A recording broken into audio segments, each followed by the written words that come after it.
성도 여러분, 밤새 안녕히 주무셨습니까? 복된 새날이 밝았습니다. 함께 찬양드리며 하나님의 예배자로 나가겠습니다. 337장 예전 찬송 363장 내 모든 시험 무거운 짐을 함께 찬양드리겠습니다. 337장 예전 찬송 363장입니다.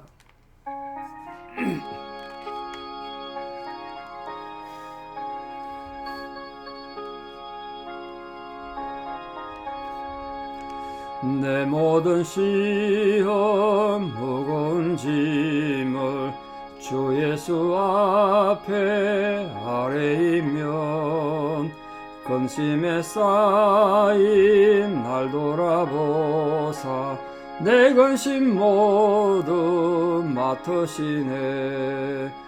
무거운 짐을 나 홀로 지고 견디다 못해 쓰러질 때 불쌍히 여겨 구원해 주리 은혜의 주님 오직 예수. 내 모든 괴로움 닥치는 환난 주 예수 앞에 아뢰이면 주께서 친히 날 구해 주사 넓으신 사랑 베푸시네. 무거운 짐을 나 홀로 지고 견디다 못해 쓰러질 때 불쌍히 여겨 구원해 주리 은혜의 주님 오직 예수. 내 짐이 점점 무거워질 때 주 예수 앞에 아뢰이면 주께서 친히 날 구해 주사 내 대신 짐을 져주시네. 무거운 짐을 나 홀로 지고 견디다 못해 쓰러질 때 불쌍히 여겨 구원해 주리 은혜의 주님 오직 예수. 마음의 시험 무서운 죄를 주 예수 앞에 아뢰이면 예수는 나의 능력이 되사 세상을 이길 힘 주시네. 무거운 짐을 나 홀로 지고 견디다 못해 쓰러질 때 불쌍히 여겨 구원해 주리 은혜의 주님 오직 예수. 아멘. 함께 신앙 고백 드리겠습니다. 나는 전능하신 아버지 하나님 천지의 창조주를 믿습니다. 나는 그의 유일하신 아들 우리 주 예수 그리스도를 믿습니다. 그는 성령으로 잉태되어 동정녀 마리아에게서 나시고 본디오 빌라도에게 고난을 받아 십자가에 못 박혀 죽으시고 장사된 지 사흘 만에 죽은 자 가운데서 다시 살아나셨으며 하늘에 오르시어 전능하신 아버지 하나님 우편에 앉아 계시다가 거기로부터 살아있는 자와 죽은 자를 심판하러 오십니다. 나는 성령을 믿으며 거룩한 공교회와 성도의 교제와 죄를 용서받는 것과 몸의 부활과 영생을 믿습니다. 아멘. 2023년 6월 20일 화요일 새벽 하나님 주신 말씀 요한계시록 1장 17절에서 20절입니다. 요한계시록 1장 17절에서 20절. 요한계시록 1장 17절에서 20절 봉독에 올리겠습니다. 내가 볼 때에 그의 발 앞에 엎드러져 죽은 자 같이 되매 그가 오른손을 내게 얹고 이르시되 두려워하지 말라. 나는 처음이요 마지막이니 곧 살아있는 자라. 내가 전에 죽었었노라. 볼지어다 이제 세세토록 살아있어 사망과 음부의 열쇠를 가졌노니 그러므로 네가 본 것과 지금 있는 일과 장차 될 일을 기록하라. 네가 본 것은 내 오른손의 7별의 비밀과 또 7금촛대라. 7별은 7교회의 사자요 7촛대는 7교회니라. 아멘. 이 본격적인 이 사도 요한의 계시에 대한 기록 이전에 그 어떻게 이 계시록을 기록하게 됐는가에 대한 마지막 고백입니다. 그 예수님을 인자 같은 이다 그렇게 표현했다고 말씀드렸는데, 인자 같으신 예수를 목격한 사도 요한이 어떻게 반응했는가 보십시오. 구약이나 신약이나 마찬가지인데 하나님이나 예수님을 만난 사람들의 특징은 두려움이었습니다. 두려움. 죄인인 인간이 하나님 만난다는 게 보통 문제가 아니죠. 그래서 사도 요한도 인자 같은 일을 목격한 후에 얼마나 반갑고 기뻤겠습니까? 그런데 그 앞에 엎드려 죽은 자 같이 됐대요. 우린 지금 상상이 잘 안 됩니다만 진짜 이 환상들을 직접 목격하고 그러면 얼마나 그 초자연적 상황에 두려움을 많이 느꼈겠습니까? 압도당하지 않았겠습니까? 그 환경과 상황에. 사도 요한도 그랬다는 거예요. 지금 나이도 많고 경험도 많은데도 인간은 그렇게 약한 존재인 것 같습니다. 구약에도 하나님 만난 여러 명의 위대했던 하나님의 사람들 있지 않습니까? 그 구약은 하나님을 모르는 사람에게 또 하나님이 직간접적으로 나타나서 징계를 하고 이런 경우는 있습니다만 또 소명을 주기 위해서 나타났던 경우는 없습니다. 다 그래도 하나님께 충성된 주의 종들에게 이렇게 나타났지 않습니까? 그러니까 두려워하는 사도 요한에게 이 주님이 어떻게 대우하고 어떻게 행하셨나 중요한 말이 하나 있습니다. 그가 오른손을 내게 얹고 이러셨대요. 오른손을 이렇게 펴가지고 사도 요한을 만지면서 위로했다는 거예요. 참 감격적인 장면 아닙니까? 예수님께서 이 땅에서 제자들과 함께 사역하실 때 제자들이 어려움에 처했던 경우가 많이 있었죠. 예수님이 없을 때 그들이 특히 갈릴리 바다 위를 배 타고 갈 때 풍랑 만나서 거의 죽게 되셨대요. 예수님이 바다 위로 오면서 두려워하지 마라 이렇게 안심시키시고 위로했던 그런 경우도 있고 여러 번 장면 있죠. 이게 지금 예수님이 특히 오른손을 펴가지고 내게 얹었다. 그 분명히 사도 요한을 몸에 손을 댔다는 소리죠. 이걸 상상을 동원해서 그림만 그려보십시오. 여러분이 막 두려움과 절망과 힘든 상황에 지치고 있는데 오늘 우리 방금 드린 산상처럼 내 삶이 너무 지치고 힘들어서 믿음도 좋고 신앙도 좋지만 내가 지금 너무 힘들다 지쳐 있는데 근데 내게 아무런 위로도 없는 것 같고 아무런 소망이 없는 것 같은데 그때 예수님이 여러분 찾아가셔서 오늘 우리 드린 찬송이 그렇죠. 와닿지 않습니까? 지금 특별히 오랜 세월 투병 중에 마음은 지치고 치료받는데도 몸은 잘 안 낫고 막 힘들고 어려울 때 그때 누구도 없는 것 같고 내 혼자 너무 힘들고 어려울 때 주님이 여러분에 오셔서 손을 펴셔서 여러분 지친 어깨를 만져주시고 내가 너와 함께한다 힘내라 그렇게 위로하시고 격려해 주시는 그 주님의 오른 손길이 여러분에게 오늘도 함께하는 은혜가 있기를 진심으로 축원합니다. 특히 그 예수님의 오른손 이렇게 표현한 것을 좀 눈여겨볼 필요가 있습니다. 하나님에게 오른손 왼손 의미가 있겠습니까만 눈에 보이지 않는 하나님 지금 예수님도 하나님과 같은 그런 존재 아니겠습니까? 부활하고 성천하셔 계신 분인데 근데도 그게 오른손이라고 굳이 표현한 이유는 일반적으로 오른손은 왼손보다 힘이 세고 또 오른손은 권능과 위험을 나타내는 상징적인 표현입니다. 오른손이란 표현이. 예수님은 왼손으로 표현하면 덜 위로받고 이런 건 아니지 않습니까? 그러나 예수님이 하실 수 있는 최선을 다해서 예수님의 가장 강한 힘으로 우리가 연약하고 두려워하고 지쳐있을 때 또 우리를 격려하시고 돌보시고 품어주시는 그 사랑, 그 주님의 사랑 그게 지금 사도연에 부어졌다는 거예요.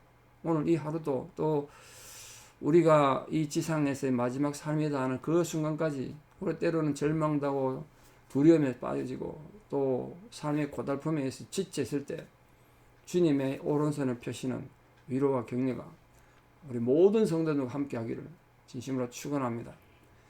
예수님께 손을 먼저 만져서 이렇게 어루만져 주신 다음에 그 다음 말을 하셨다는 거예요. 이게 순서가 중요하죠. 손을 펴가지고 격려하면서 이렇게 말씀해요. 두려워하지 마라. 두려워하지 마라. 이렇게 말했어요. 두려워하지 마라. 그러면서 뭐라고 말했습니까? 나는 처음이요 나중이다. 이 처음이요 나중이다 말은 우리 앞에 봤던 알파와 오메가다. 같은 의미입니다. 나는 처음이요 나중이다. 역사의 처음이고 역사의 종말의 마지막 심판조가 된다. 이런 뜻으로 나는 처음이요 마지막이다. 그렇게 말한 거죠. 지금 사도 요한이 황제 명령에 의해 가지고 지금 유배가 있는 거 아닙니까? 돌산에 유배가 있지만 그러나 이 역사의 모든 권한은 주님이 갖고 계시고 결국 역사의 마지막 심판도 주님이 하신다. 그런 뜻에서 놀라지 마라. 너 절대로 기죽지 마라. 내가 처음이고 나중이 된다. 그러시면서 예수님께서 나는 살아있는 자다. 살아있는 자다. 예수님 죽지 않았다. 부활하여서 지금 천국 가셔서 하나님 보좌 우편에서 역사와 우주를 다스리고 계신다. 주님은 영원한 분으로서 어떤 누구 힘에 의해서 뭐 생명 유지하고 이런 분이 아니라 영원하신 또 스스로 존재하시는 자존하시는 분. 그런 분이시다. 그게 나는 살아있는 자다. 예수님 죽은 것처럼 생각하지 마라. 그런 뜻 아니겠습니까? 신앙 때문에 지금 위협을 받고 고통당했던 이 사도 요한뿐만 아니라 모든 그 당시 초대교회 성도들에게 주는 정말 희망의 용어가 주님은 살아계신다는 것. 그게 인사였습니다. 그래서 실제로 초대교회 성도들을 만날 때마다 인사가 이거였대요. 주님이 살아계십니다. 힘내십시오. 주님이 살아계십니다. 당신에게 평화를. 이게 인사였단 말이에요. 그 당시 이 초대교회 고난받고 박해받고 순교당해 죽던 이 초대교회 성도들에게 주님은 살아계십니다. 라는 이 표현이 그들의 모든 신앙의 기초였을 뿐 아니라 현실적인 고난을 이기는 힘의 근거였습니다. 그래서 예수님께서는 내가 전에 죽었던 거 맞다. 내가 전엔 죽었었다. 그 죽음을 봤지 않습니까? 사도 요한은. 예수님께서 십자가에서 어떻게 죽으셨는지 다 봤단 말이에요. 근데 이 사실은 예수님과 우리 인간들과 어떤 관계에 있는지, 우리를 뭘 하셨는지 그걸 지금 밝혀주는 거예요. 여러분, 예수님은 우리를 위해 죽으신 분 맞으세요. 그리고 지금 살아계시고 지금도 우리와 함께 하신다. 그래서 이렇게 표현하셨습니다. 이제 세세토록 살아있어 사망과 음부의 열쇠를 가졌다. 예수님께서는 죽음에서 부활하셨을 뿐 아니라 모든 죽음과 죄악의 권세를 지배하시고 영원히 존재하는 분이시다. 영원히. 그러니까 두려워하지 마라. 너희들 삶이 힘들어 어려울 때 절대로 기죽을 필요 없다. 그걸 지금 말하고 있는 겁니다. 특히 이게 음부라는 건 단순히 죽음을 상징하는 그런 말이 되기도 하고 성경적 개념에 하면 모든 죽은 자들이 가는 곳, 특히 부정적 의미로 악인들이 죽어서 가는 곳, 거기 음부다. 우리 좀 극단의 표현을 지옥이다 이렇게 표현하기도 합니다. 하나님 백성이 죽어서 가는 곳은 천국이지 않습니까? 근데 이게 음부라는 곳이 있다. 그 예수님께서 죽음을 정복하셨을 뿐 아니라 그분만이 죽음에 이를 자와 또 영원한 천국에 이를 자를 결정하는 심판의 열쇠를 갖고 계신다. 그러므로 그리스도인의 모든 삶의 상황에서 우리 신앙인들은 죽음을 절대로 두려워할 필요 없다. 지금 그 당시에는 지금 이게 상징적인 사건이 아니고 실제로 지금 순교당해 죽어가고 있는 상황 아닙니까? 그때 그들에게 이 말씀이 얼마나 큰 위로가 됐겠습니까? 그래서 이제 세 가지를 부탁하면서 기록할 걸 말합니다. 첫째, 네 본 것. 이게 본 것은 지금 요한계시 1장에 앞에 지금 예수님이 어떤 형상을 나타나는지, 지금 무엇을 봤는지 내용이지 않습니까? 지금 본 것, 이걸 말합니다. 지금 과거에 이미 본 거죠. 특히 그 예수님의 위험 있는 모습이 10가지나 되는 모습을 보셨는데, 그거에 대한 기록해라. 네가 본 걸 기록해라. 그리고 이제 지금부터 있는 일도 기록해라. 그게 이제 앞으로 2장, 3장에서 계속되는 소아시아 7교회로 지칭되는 이 교회들에 대한 하나님의 계획, 주님의 계획이 어디 있는지, 또 이 지상교회 내에 어떤 문제가 있는지, 또 주님이 칭찬할 일과 또 책망 들을 일이 어떤 것들인가, 이걸 잘 기록해서 이 일곱 교회뿐만 아니라 앞으로 역사의 종말이 올 때까지 이 지상에 존재할 모든 교회들에게 교회는 무엇인가? 교회가 어떻게 존재해야 되는가? 그걸 기록해라. 그리고 마저 장차 될 일, 이제 미래에 대한 거죠. 그게 이제 요한계시록 4장부터 마지막 22장까지입니다. 종말론적인 시각, 종말론적 역사관이 말씀드렸습니다. 역사가 시작이 있으면 언젠가 끝이 있는 것, 그게 성경이 가르치면 우리는 그걸 종말론적 역사관이라 합니다. 그걸 기록해라. 앞으로 있을 것, 미래를 기록해라. 이처럼 단순히 역사적 시간 배열에 따라 과거, 현재, 미래 이래 나누라는 의미가 아니고 지금 사도행전에 주어지는 모든 계시가 하나님께서 정해진 시간에 하나님의 방법으로 하나님의 주권으로 역사는 이루어져 갈 것이다. 교회 역사도 마찬가지다. 그래서 예수 그리스도 재림하실 때까지 교회와 모든 성도들에게 이루어져 갈 사건들을 다 기록해라. 그렇게 말했습니다. 그러면서 이제 첫 번째, 네가 본 것은 이러면서 20절에 첫째 뭘 봤다고요? 내 오른손에 7별과 또 7별과 그 비밀과 7별의 비밀이 있다. 그 다음 7촛대다. 그렇게 말했습니다. 그 7별과 7촛대는 뭔가? 고맙게도 주님이 직접 설명해 주셔서 우리가 쉽게 이해합니다. 자, 7별이란 뭐냐? 7교회의 사자란 거예요, 사자. 그 사자가 누구냐? 그 앙겔로스라고 되는 헬라어, 말 그대로 보냄받은 자, 이런 뜻인데요. 그 천사냐? 아니면 지금 7개 교회의 지도자들 있지 않습니까? 그 지도자들이냐? 뭐 여러 가지 해석들이 있습니다. 근데 일반적으로 이건 지금 교회를 보호하는 천사의 의미가 강하지 않은가, 이렇게 추측을 많이 합니다. 많은 신학자들이. 왜냐하면 앞으로 지금 천사에 대한 내용이 많이 나올 텐데, 상징적 의미입니다. 결국은 주님이 은혜겠는데, 주님께서 하나님의 천사를 보내셔가지고, 주님을 구주로 신앙으로 고백하는 그 신앙 공동체, 건물로서의 교회를 말하는 게 아니고요. 그 성도들의 모임, 그걸 지금 붙잡고 보존하시는 분이 계신다. 그분에 대해서 지금 기록하는 그분. 그게 이제 7별의 7교회 사자라는 거예요. 이거 모든 교회가 그냥 홀로 있는 게 아니라 보존하시는 누군가가 계신다. 뭐 성령으로 이해도 좋고, 천사로 이해도 좋고, 또 그 교회 지도자들, 교회를 누군가 의지해야 되니까, 뭐 그런 의미를 말해도 좋겠습니다. 그래서 7촛대는 여기 보면 7교회를 가리킨다. 라고 직접 말씀하셨으니까 뭐 해석이 쉽죠. 근데 왜 교회를 촛대로 표현했냐면, 뭐 구약시대 때부터 성막 안에 촛대를 켜서 그 성막을 밝히는 것처럼, 또 지금 신약시대에 와서도 교회는 세상의 촛대다. 예수님 가르침처럼 교회는 또 궁극적으로 모든 개교회 교인들은 이 어둠이 짙은 세상 속에 예수 그리스도의 빛을 밝히는 주님의 빛된 도구들이다. 빛과 소금, 흔히 그래 말하지 않습니까? 우리 모든 성도님들은 이 세상에서 예수 그리스도의 진리의 빛을 드러내고, 우리 지금 사는 삶이 참 어둠의 역사 속에 살아갑니다만 정말 생명의 빛, 소망의 빛, 영생의 빛을 드러내는 주님의 빛된 교회, 그런 성도로 살아가기를 바란다. 그런 뜻에서 지금 이런 것들을 기록해라.